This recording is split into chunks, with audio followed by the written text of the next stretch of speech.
सभी कॉलेज की समस्या है ना। पहली जो समस्या है कि राजा शंकर साहब विश्वविद्यालय में की स्टेशनरी, जैसे जो स्टेशनरी है वो लेट मिल रही है। अब जैसे विद्यार्थी फर्स्ट ईयर सेकंड ईयर पास हो रहा है, उसके बाद स्टेशनरी मिल रही तो उसमें उसका कोई फ़ायदा नहीं। और दूसरी चीज़ ये है कि स्टेशनरी मिल तो रही है मगर सब्जेक्टिव बुक नहीं मिल रही, हमको अलग से खरीदना पड़ रहा है। अब जो सब्जेक्ट की जो बुक है यदि टाइम पे नहीं मिल रही, और मेन चीज़ सब्जेक्ट की बुक भी नहीं है ना सर, वो जो अदर सब्जेक्ट की बुक मिल रही है वो हमारे कोई काम की नहीं है। अब हम उसको पढ़ेंगे तो कैसे, अब हमको अलग से खरीदना पड़ रहा है। हम वैसे छोटे विद्यार्थी है, गरीब तबके के विद्यार्थी है, हम लोगों को पैसे से अलग से खरीदना पड़ रहा है। तो हम चाहते हैं कि जो सब्जेक्टिव बुक मिले और टाइम पे मिले। जैसा मेरा बीएससी है तो जैसे मैं फिजिक्स केमिस्ट्री मैथ्स, तो वैसे ही मेरी तीनों सब्जेक्ट की बुक मिलना चाहिए मेरे को, है ना, जो अपने स्टेशनरी में है।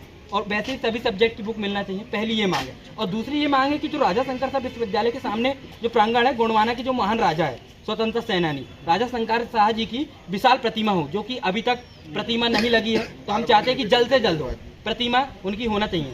और तीसरी ये मांग है सर कि राजा शंकर साहब विश्वविद्यालय के नाम से जो राजा शब्द हटा के महाराजा शब्द जोड़ा जाए, क्योंकि वो 52 57 परगना के गोंड महाराजा थे, इसलिए उनका नाम महाराजा जोड़ा जाए।